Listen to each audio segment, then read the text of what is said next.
Okay, can I check if I'm audible? Yes, you are audible and visible. Okay, can. I'll start my speech in three, two, one. Firstly, I'd like to start off today's debate by framing it firstly. So imagine yourself as a victim of a domestic abuse and you try to seek help, but you realize that there are no authorities out there and there's no alternative to approach. There's no laws to protect you from the abuse. And even if there are authorities, the victims do not have the capacity to approach. They do not have the capacity to engage. And lastly, they have no capacity to find. And even if they do, we don't know the incentive of the local authorities, and we don't know if they can actually help you. Why so? Is it because the local authorities can be bribed or threatened with money, and they can pull strings to hide themselves from justice. Now, moving on to my definition for today's debate, we would like to define convict as victims who are found guilty of a crime by the court and typically serving a sentence in prison. Moving on to domestic abuse, which is a different types of abuse like sexual abuse, physical abuse, and emotional abuse happening at home when the yeah. And in most cases, the abuser is stronger physically, likely to be a man towards a woman, but there can obviously be other genders. Secondly, the victims are weaker in strength. They are enclosed in the room and they get restricted completely. The things that can happen to them includes they are stripped of everything that can get them access to the outside world. Trackers are placed. They are being monitored 24/7 by CCTVs. So this leads to self-defense not being an option when they are being abused, which I'll explain later why.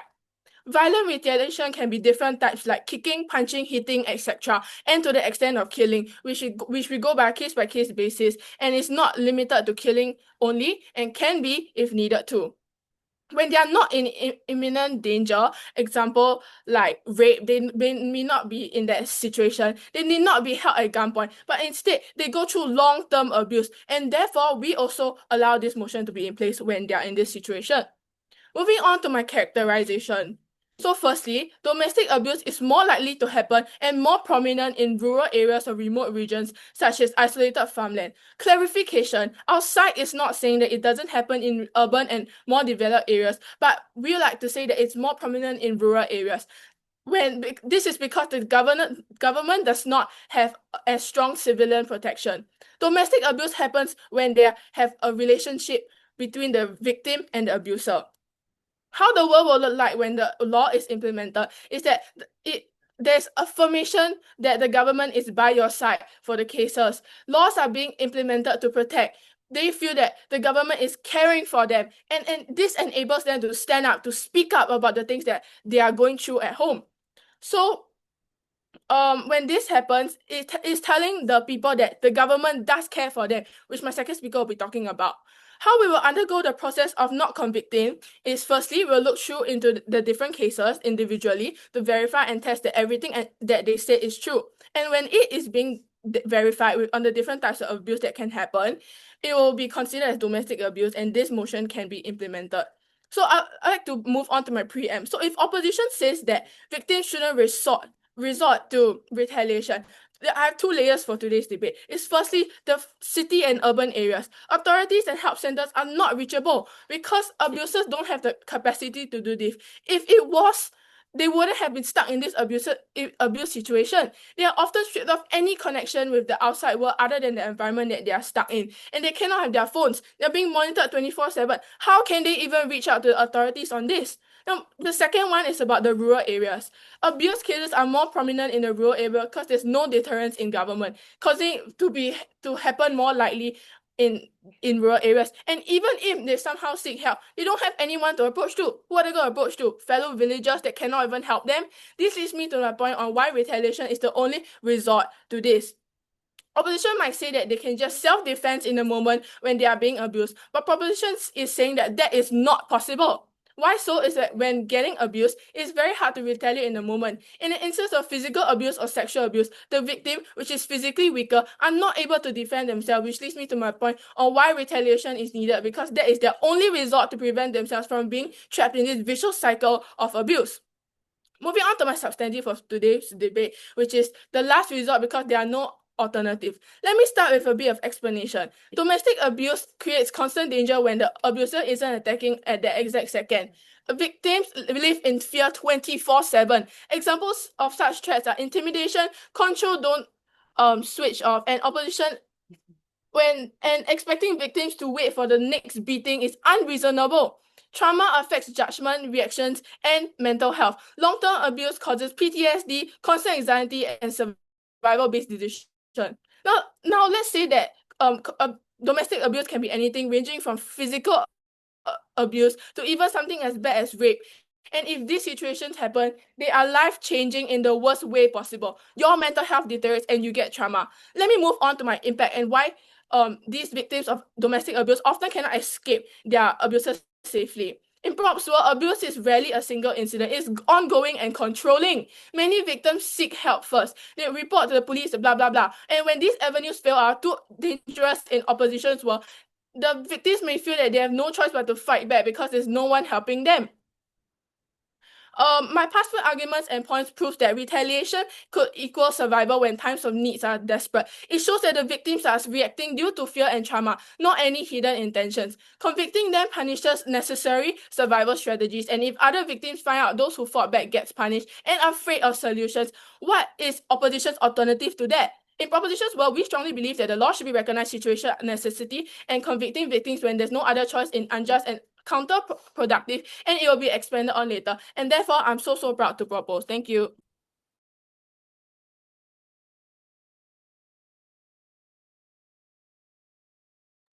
Okay, I think the first speaker of proposition for that speech, I now call upon the first speaker of side opposition to open the case for side opposition. Hear, hear.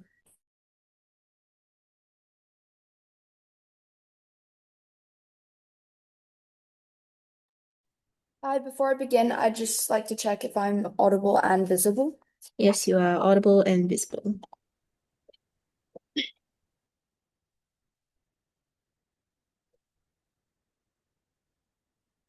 A legal system that justifies killing in place of protection is admitting that it has already failed. But before I begin with my speech, I'd like to take care of some points of contention. So they said that there is no authority to help and that local authorities have no incentive to help them. And this is exactly why we need to convict these victims. Because when you don't convict victims of killing, when you normalize this, when you make it acceptable for them to even murder their abusers, authorities have a negative precedent that victims can stand up for themselves. Okay? This worsens the fact that local authorities don't help them. They also said that there is no capacity to be able to achieve this through the law. Okay, well, what makes you think that there is any way for you to achieve this through your own narrative? You yourself said that they are stronger or they're more physically capable of holding power over their victims. So why do you think this is possible through your own narrative? They also said that it is more likely to happen in rural areas. Domestic abuse is more likely to happen in rural areas like farmlands. You know, they're saying that their phones are taken, they're kind of hidden in a rural area where there's no legislation. Well, locking the debate in rural areas is pretty weird in my opinion. I mean, just because there is less law enforcement nearby does not mean that there is no abuse at all. Okay, so locking the motion in a place is uncharitable. And also to rebut this, okay, fine, I think I'd rather get them to search through any pathway through the law than go through your case of trying to fight back. Think about it. If there's no government regulation near rural areas, then abusers are more likely to crack down on them even harder. Their abuse is more likely to be even more intense because they think there's no government regulation around them to care about this domestic violence that is happening. So this goes both ways. If there is no law enforcement nearby, and if you fail to retaliate the abuser, then they will attack you even harder and they will even kill you if it's necessary. The feasibility of the entire case hinges upon the absurd assumption that when the victim wants to defend themselves and retaliate by fighting back, they are perfectly able to do so. And this is absolutely not true. Physically, males are typically stronger, meaning that they can easily overpower women. Oftentimes, domestic abuse occurs in the sense of emotional abuse as well. This directly hinders the determination and mental capacity of victims retaliating.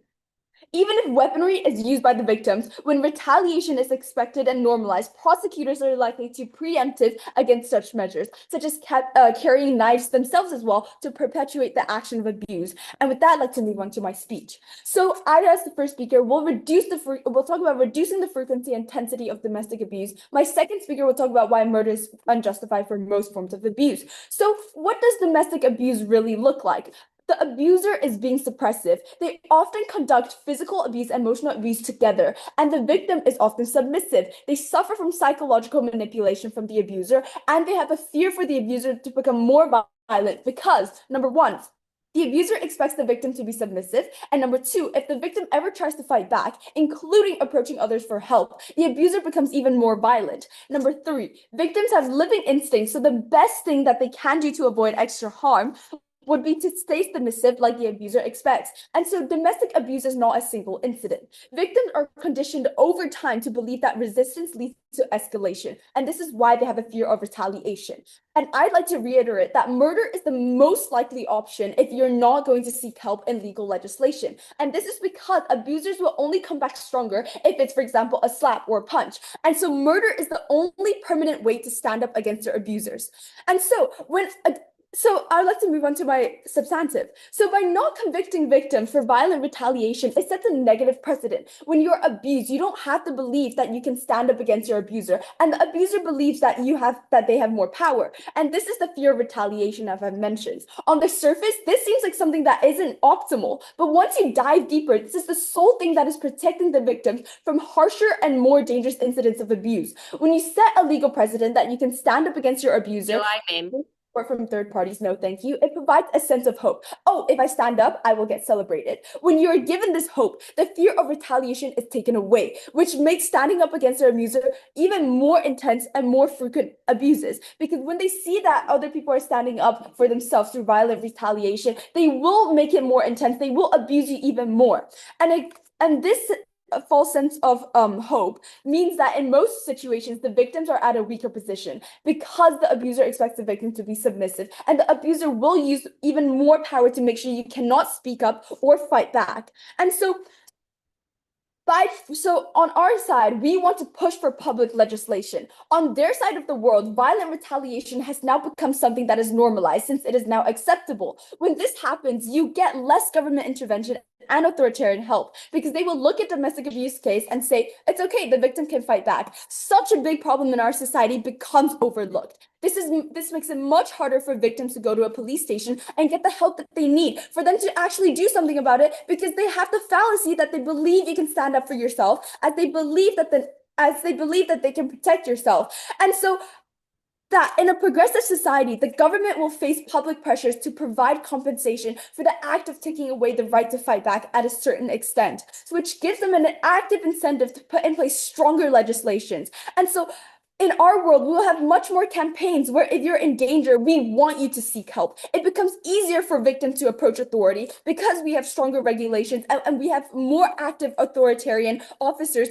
that will help you against abusers of domestic violence. And from this, we will have more people that will seek help, and we will slowly condemn the act of domestic violence and help the vulnerable stakeholders on our side of the world. And so we don't make victims safer by normalizing the most dangerous way out. Instead, we provide them with a better alternative, that is the law. And with that, I'm so proud to oppose. Okay, I thank the first speaker of opposition for that speech. We'll now move on to the second speaker of side opposition. I now invite the second proposition speaker to take the floor. You're here.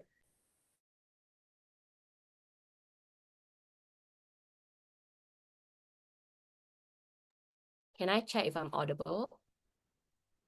Yep, you are audible and visible. Okay, I will start my speech in 3, 2, 1. I'll start with a few rebuttals for the House today. Firstly, it is not true that we are isolating the debate in the rural areas. We have gave you both sides, and we are not being uncharitable. We are simply saying it is more common in rural areas due to the lack of support for such victims.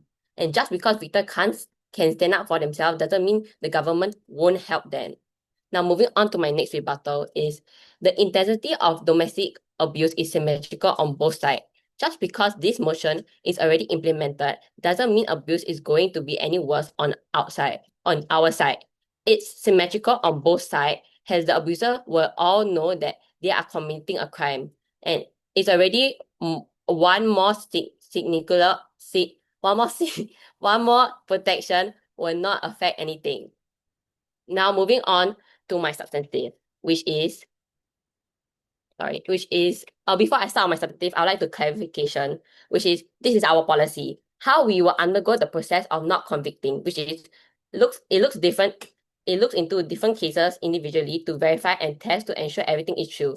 And when verified on the type of abuse, it will be considered as domestic abuse. Now moving on to my substantive, which is enabling domestic victims to stand up for themselves. Allowing victims not to be convicted for violent retaliation gives them empowerment. As my first speaker has said, domestic abuse creates power imbalance, and abuser control finance, movement, communication, and oftentimes manipulate victims into silence and take away all outlets of help. When victims act to defend themselves, the law recognizes their right to assert personal safety and autonomy, even outside immediate dangers and does not victimize them further in the legal system. Legal protection against prosecution signals to society that victims are not powerless or blameworthy. Now moving to the impact and why this matters. So firstly, the psychological empowerment. Victims gain confidence to reclaim the control of their life, which they had lost to their abusers. Domestic abuse often instills fears and helplessness in the victim. Protecting their right to retaliate allows them to feel capable of defending themselves. Knowing the law supports the victim rather than punishing them helps victims feel safe to assert themselves in the home or other environments. Convicting the victim will teach victims that reacting to abuse is wrong and reinforcing helplessness in the victim. Now moving on to societal effect. With not convicting the victims, it sends a really strong message that abuse is unacceptable and survivors are supported by the legal system, and that victims are not criminals for standing up to abuse. And this also shifts public perception from blaming victims to valuing courage and self-defense. Now moving on to the last impact, which is it reduces long-term harm. Instead of punishing victims, the law supports recovery and healing of victims. Convicting victims for retaliating adds a secondary layer of trauma on top of the abuse they already suffered. By not convicting victims, the law removes this additional burden, allowing them to process their trauma in a safer space. And over time, this supports mental well-being and resilience, which are critical for long-term recovery from abuse. Now, moving on to my weighing, which is long-term versus short-term. Now I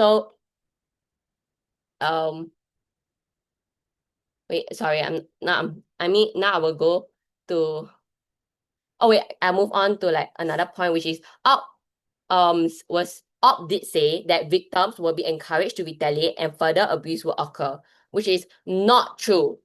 Retaliation is not encouraged. The law simply recognizes survival action that already occur under coercive control. Most victims do not initiate violence, they respond to extreme, persistent threats. And even if some retaliation occurs, court can limit scope, proportionality, and application, and legal oversight prevent unbounded cycles of violence. So what? The possibility of rare escalation is outweighed by preventing criminalization of victims' behavior. Protecting life and autonomy is higher priority than hypothetical increasing in retaliation. Before I end my speech, is there anything why? Okay, thank you. That's why I'm so proud to propose.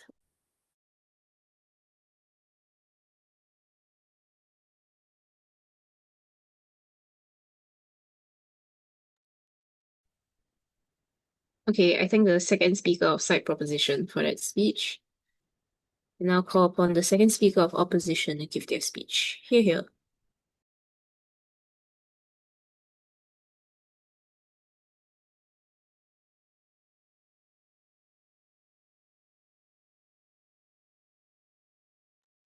Hi, just for I start, can I check that I'm audible and visible?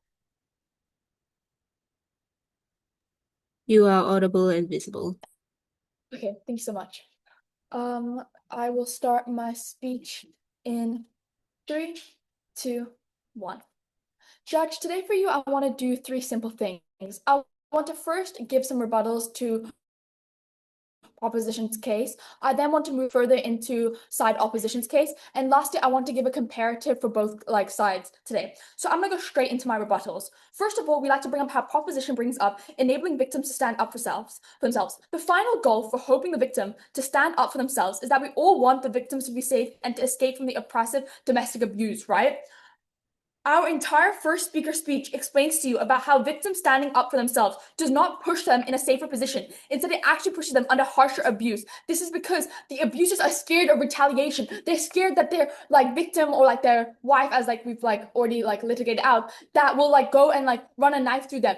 So they become go harder on the abuse, so they become in a position where they cannot fight back even if they wanted to. This is our entire first speaker speech, and I feel like that proposition has just completely ignored. Then they bring up rural locations and whether or not our debate is centered here. So first of all, if we are placing the debate here, then law enforcement corruption, not caring, most likely results in a larger unregulated level of abuse. Abusers are not going to care if you have bruises and can't walk because no one's going to say anything as it is in a rural location. Therefore, this is going to be a very large amount of overpowering. So if an abused victim tries to stand up for themselves, then they still lose because the retaliation is larger and the abuse can just do more because they're in a rural location. Nothing happens, so they wouldn't even be able to fight back in the first place. Our entire point have been proved to you is that why victims in the first place do not have enough power to fight back. And then proposition just completely ignores that and say, no, they will fight back, they will fight back. But if they do not have the power to do so, how can they do it? Your abuser will just keep on beating you. They cannot do anything. I think this is a really something proposition continuously ignores. If you are beaten to the point you cannot walk, how will you even take out this killing in the first place? And then they say that they feel safe when no convicting teachers helplessness, but they don't feel safer when they are not getting convicted because now the support networks believe that they have the power, so now they will lose support because people think you have the power, you can just kill your abuser, it's legal. So people lose sympathy because in the public's mind has become a very viable option. So I think that they also talk about retaliation is a survival action under control, and abusers only react with extreme threat if they feel unsafe. Yes, abusers do only react to extreme threat, but the victim is not an extreme threat to them. The way that power dynamics work is that the abuser thinks that they are an almighty being, that they can continue to beat somebody that is helpless, that is scared, that has nothing left of themselves and get away with it. In our framing, and proposition has also agreed to this, that most times the abuser is physically stronger than the victim. In Prop's world, once the abuser acknowledges that the abusers have the incentive to fight back, the abuser will take physical advantage of them, so it never happens in the first place. Now, I'd like to move on to my point, that murder is unjustified for most forms of abuse. So I'm going to say that my first speaker has already explained, in the proposition's world, murder becomes the first most likely outcome. So when the victims feel like they cannot seek institutional help and need a permanent solution. But just because murder might not be the most common exit does not mean it becomes morally or legally justified. And so this is why we would like to push for a comparative of public legislation. So on their side of the world, violent retaliation has now become something that is not normalized ever since it's become legal and acceptable. When this happens, you instead get less government intervention because they will look at domestic abuse cases and say, it's okay, the victim can fight back. Such a big problem in our society becomes overlooked. The main root cause of all these abuses appearing in the first place is overlooked. It just becomes that because victims have a way to legally kill their abusers, that everything else goes away. This makes it so much harder for victims to go to a police station and get the legal help that they need for an authority to actually do something about it, because they have the philosophy that they believe you can stand up for yourself, as they believe in the negative precedent that their help is not needed. Victims can protect themselves. This is the narrative that becomes pushed on proposition's side. This lowers urgency for police unresponsiveness, prosecutional follow through. In a progressive society, the government will, in a progressive society, the government will face public pressure to provide compensation for the act taken away, like my first speaker has already mentioned. So we need to focus on that. This looks so they right to fight back to a certain extent, which gives them an active incentive to put in place strong legislations when the murder is not legal and there is no real form of retaliation from victims besides public legislation, it becomes an incentive through public pressure, through societal norm, that the government needs to put in safety guidelines to further protect these victims. This looks like enhancing the local authorities, for example, by directing more police force to contribute help, by establishing more institutions, by funding more campaigns to encourage seeking help and calling out. This is the only way we provide victims with the necessary alternative to escape domestic violence, which isn't just killing their abuser, which again, like we stated before, doesn't work in most cases because you are too weak to fight against that. Note that PROP gives them none. They give them that killing is your only option out. We provide why victims are hindered from fighting back, and PROP themselves contends that on their side, there is no external help. In our world, we will have more campaigns where if you are in danger, you can seek help. It becomes easier for people to approach authority. We have stronger regulations against abusers of domestic violence, which should be this debate's main goal. We all want to do the same thing. We want to help victims, but what proposition gives you is an unrealistic expectation of everybody being able to fight back against the abusers. We give you layers of analysis why this would not help, why victims are often too weak to do this, and then we give you how public legislation will become more enforcement outside the world's house, and that's why we need to support opposition. This is why I've never been so proud to oppose. Thank you.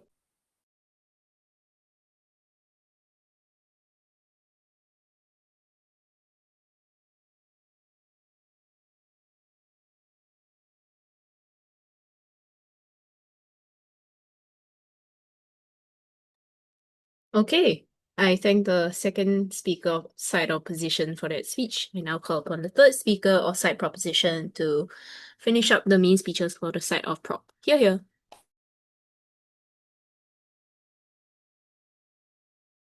Hello, can I check if I'm audible? Yes, you are audible and visible.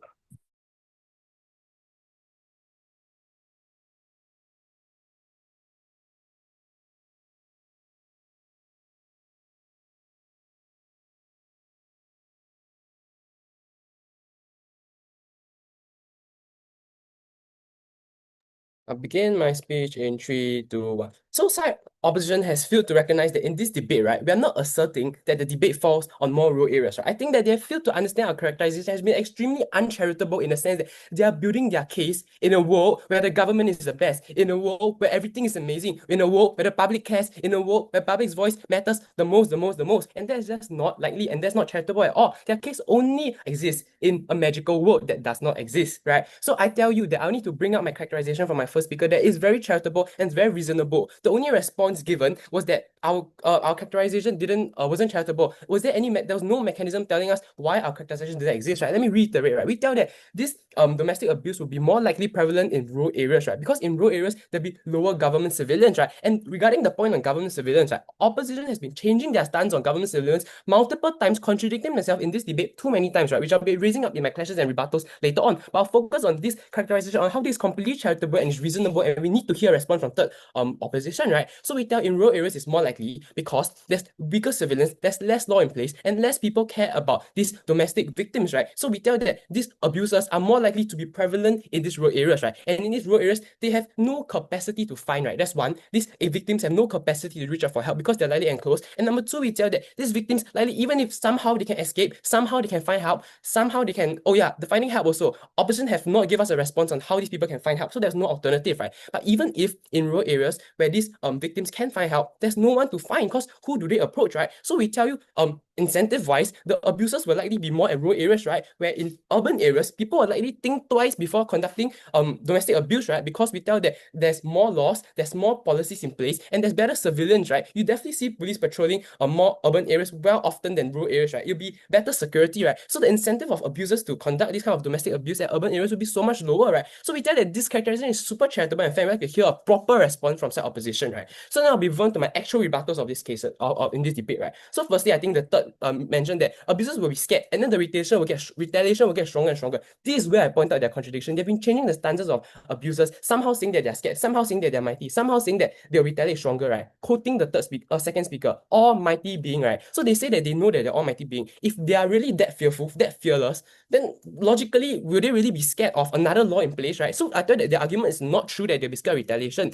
because firstly, they will not be scared of retaliation because they're already committing a crime. Is opposition trying to say that they're in La La Land again, that's saying that domestic abuse is a small crime that you just need to pay a fine for? No, right? The abusers definitely know, right? So one more law to protect these little victims, and giving them this one law can give them so much hope, yet they don't want. One more law won't make a big difference in the type, in the intensity. So the intensity is symmetrical on both sides. Their side do not have any right to say that our side will have more intense retaliation, more intense abuse, right? So based on their logic, right, they're saying that the stronger the laws, the stronger the implementation of against domestic abuse in a country, then there'll be stronger retaliation. So are you telling that in Singapore the intensity of retaliation for domestic abuse is the highest? Are you saying that in Singapore there's very aggressive domestic abuse? That does not make sense at all. So second rebuttal, right? They say that public will lose sympathy.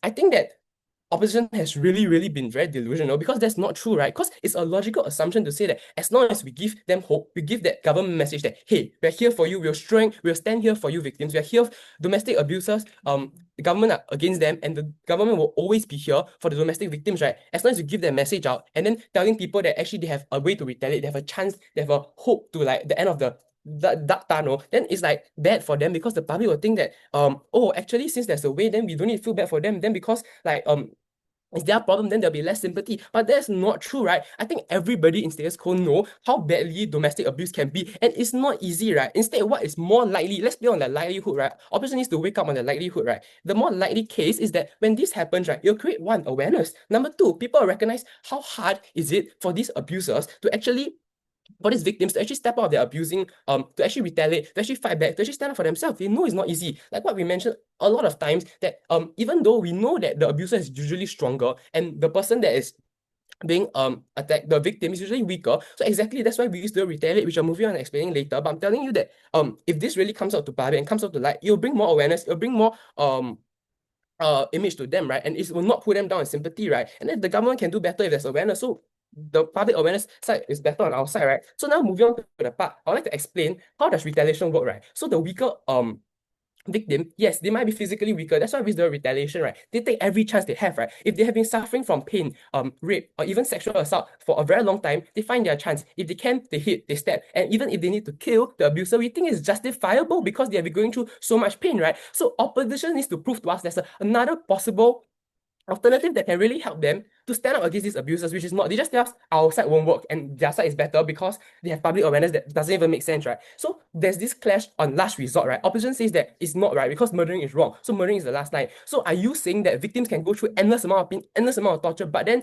they cannot retaliate? Then the alternative, they wait. They wait for publics who have no, they wait for people of the public who have no relations with them to somehow raise awareness for them, and through a campaign, quote unquote campaign by the second speaker, there was no sort of mechanism for the campaign can somehow bring awareness and governments will do something. Opposition said that outside told you that no, have no capacity to engage anyone for help. And the campaign, how do the campaigns even find them? Question mark, question mark, question mark. All these are question marks that are not answered in this debate, and they cannot win this debate without proving us a successful alternative, right? So the likelihood that they'll be enclosed in an unfavorable environment that is isolated and they cannot do anything in, right? And then they also say brush our point about how the message by the government will be useless. But we think that this is not true because we tell that government message is giving hope, and this hope is the only chance for these victims to survive. And with that, I'm proud to propose. Thank you.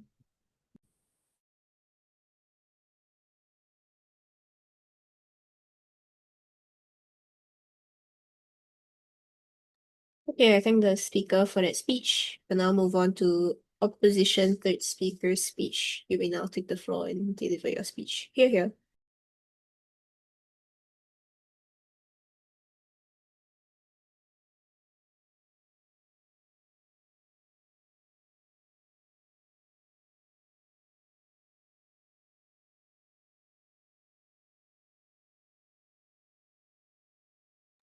Okay, I'll start my speech in 3, 2, one.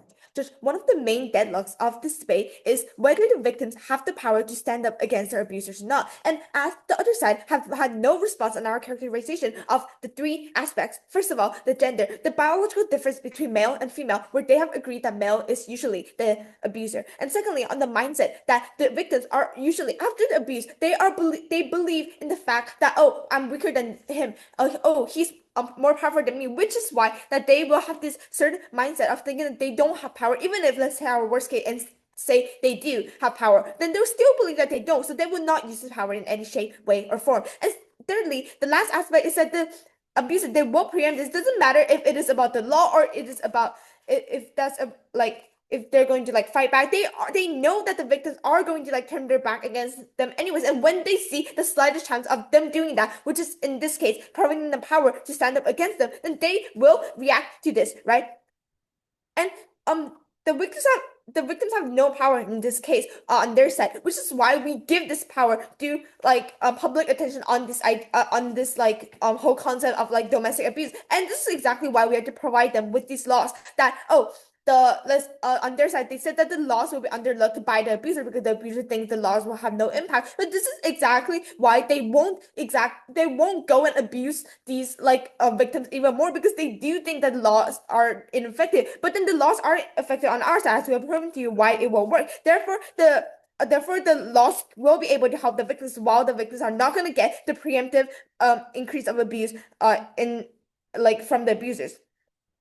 And I'll move on to my two classes. I'll move on to the first class on the capacity of victims and how they will fight back, and the second one on the comparison of retaliation versus the legal system. So first of all, on their side, they have been giving us a few lines of analysis. First of all, they can only fight back because there are no laws and no capacity to follow the laws, even if they are. And second of all, that the government does not care that much. The government they have the confidence and they're going to stand up, and then they might fail when they go into the law or something. And we say to this that first of all, the victims have no capacity on their side, as we have already solved the deadlock on the victims and their physical power to go and murder the man that has been abusing them for let's say 5 years. And second of all, they have less capacity alone in this and on their side when they have no law supporting them, right? For example, even if let's say on our side they choose to resort to being violent towards their abuser, then at least we have the laws behind them, backing them up and not making them alone. And at least we have the support system of the public actually supporting them, right? And thirdly, this is exactly why they have false hope, because the government is supporting them on their side. And lastly, they said that there is a chance that they might fail, and this is exactly what is going to happen on their side when they fail. When they even have the slightest attempt at trying to run away, then they will die. And plus, there is a higher chance of success on our side because of the law, because we have even more people supporting it. Because they get this issue to court, no thank you, even if they get this issue to court, then they will get for example the judges, because this is a progressive society, which means that they are going to follow feminism. They are going to side with the victim when the victim has been presented with any kind of evidence, right? And on this side, they've been saying how this debate hinges on being in rural, but first of all, it's not true, because most of the population in most countries are living in the urban areas, and the countries are constantly developing, so this is not even going to be that long term anyways. And let's say yes, it is in rural, then if this is exactly why when they fail, there will even be more attacks on them, and there will be more abuse, and this is actually going to be worse on their side. And therefore, on the capacity of victims, on our side, the law will actually provide them with more capacity and the public pressure and the progressive society to actually hand them even more power. And then I'll compare the retaliation and the legal system. On their side, they've been saying that you can fight. They have been pushing that they will fight back with their sole power. They are not in which means, but then on our side, on the legal system, we have the safety guidelines that will actually support them. We have the people that will support them throughout this fight. And secondly, they have said that they are not going to be in imminent danger. But then if they fail, the danger will grow exponentially, even if they're not in danger in the status quo. When they have show the slightest attempt, then the abusers are going to be really sensitive about this, because the abuser's entire life or rest of the life will depend on this, right? Which means that the danger will grow exponentially, and they will try to make sure that the victims will not act up against them. And we have to actually push more legal policies and legal system to actually support this. And lastly, they have talked about rural areas, and And but then which means that there will be more. But as we have told you, we have the fiat to push more public attention towards the rural areas, and as I've told you, there will be even more abuse. Now I'll move on to some weighing. So first of all, we did explain how you can find more help through the law. Yes, the status quo is flawed, but it's so much better when you're when you're fighting. And yes, they would be scared of retaliation from the abuse victims who think they have the ability to take them down. And more abuse is to stop it from happening on their side when the abusers are noticing some kind of difference in the victim's behavior. And look, this two questions of the case. So first of all, which side is able to decrease the domestic abuse? On our side, we're telling you that more abuse as fear of getting killed and cause the abuser to fight harder, and the abused believe that they can fight back, which results in failure and larger amount of abuse, right? And secondly, which side is able to provide a better outcome out of domestic abuse? But we say that on our side, as we hand them more power with the legal system and more law, and the entire public believing that these people need support, which they don't have, because everyone's believing that, oh, you can just one single woman can go and kill this whole man, so they don't need our support, which means that on our side we will have a whole support system backing them up. And this is why I'm so proud to stand on opposition. Thank you. Okay, I thank the opposition third speaker for that speech. I'll now give both teams a 2-minute break before we begin on the reply speeches for you to confer with your reserve speakers. Yeah, your 2 minutes starts now.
Okay, your 2 minutes is up. Can I get both teams to return? We will begin with opposition reply. Okay, great. You're here. Yeah, opposition reply, you may now take the stand and give your speech. Here.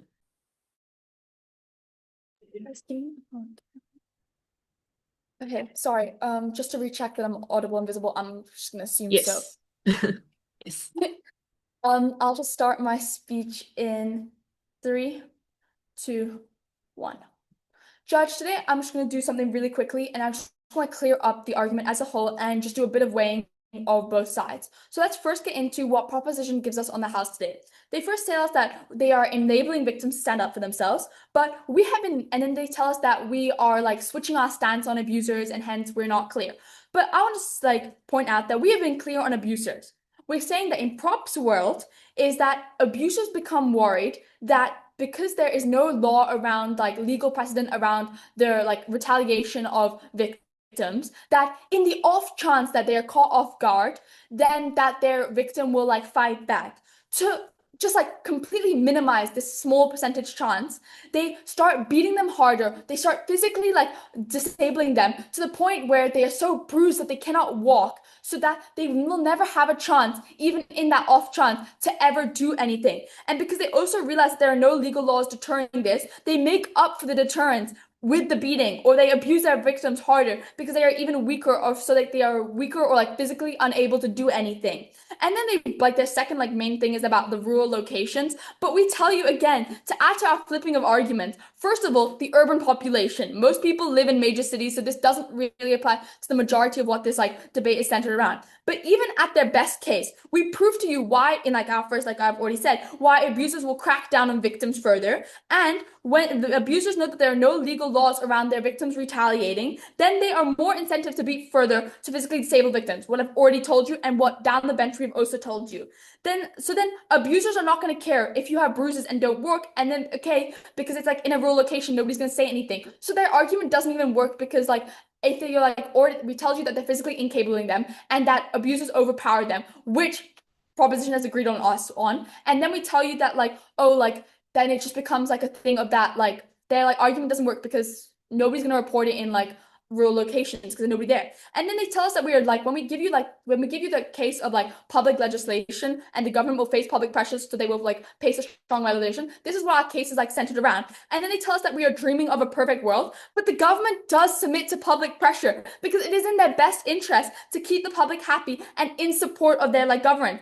And as feminism becomes more and more pushed into the public's eye, there is a stronger surrounding of being able to like help victims, as we agreed that there's mostly female, because feminism is such like a prominent topic in today's world. Obviously, like by pure logic, then like people do care about them in the public. And so like lastly, some like long-term versus short-term, the law will stay for long-term. And if they see laws in the law, if they see flaws in the law, if any, and they will go and improve it. The public will side more and more with victims with awareness raised, discovering hidden victims. But on their side, this is a short-term, because as women succeed to fight back, best case for them, the abusers will see that they might be overtaken, and therefore they will abuse more, like we said before, to the part where they physically incapable them. This is why I'm so proud to oppose things.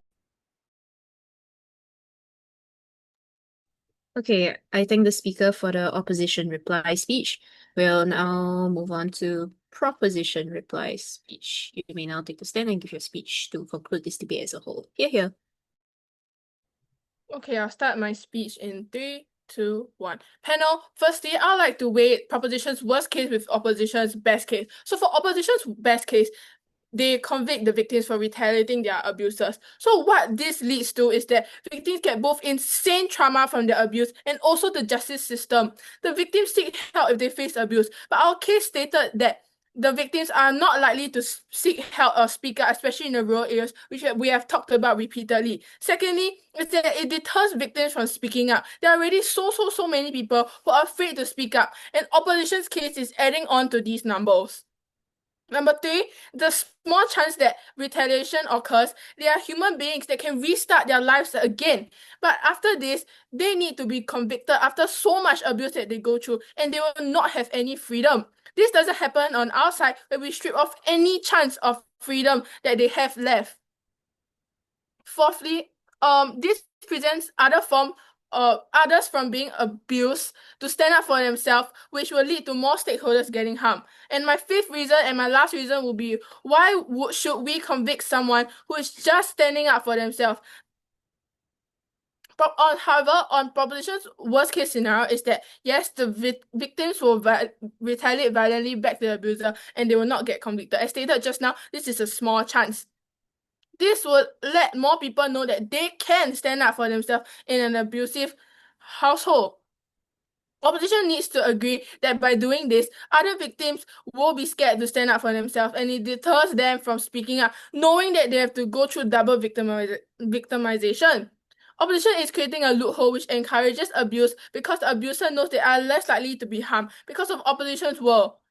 On opposition side, the abuse never stops. So our side wants to prevent any stakeholders from being physically murdered. We want to prevent the abuse from making any preventable decisions. Domestic abuse is not a one-off incident. It is chronic, cumulative, and physically scarring. Psychologically scarring. When a victim retaliates, even outside imminent danger, it is not premeditated malice. It is a response to years of trauma, and we believe on proposition side that it is a valid response because they are the only ones they can truly rely on if their all alternatives go down the drain. For example, when a survivor strikes their abuse after many years of repeated assaults, they are not in immediate danger at that moment, but the act stems directly from sustained abuse that they have been going through. The law currently treats all violent retaliation equally, ignoring the context of trauma, and this is where justice fails the victim. So on our side, we believe that we protect them better and prevent further and allow them to speak up more about their abuse, and that's why we win this debate, and that's why I'm proud to propose. Thank you.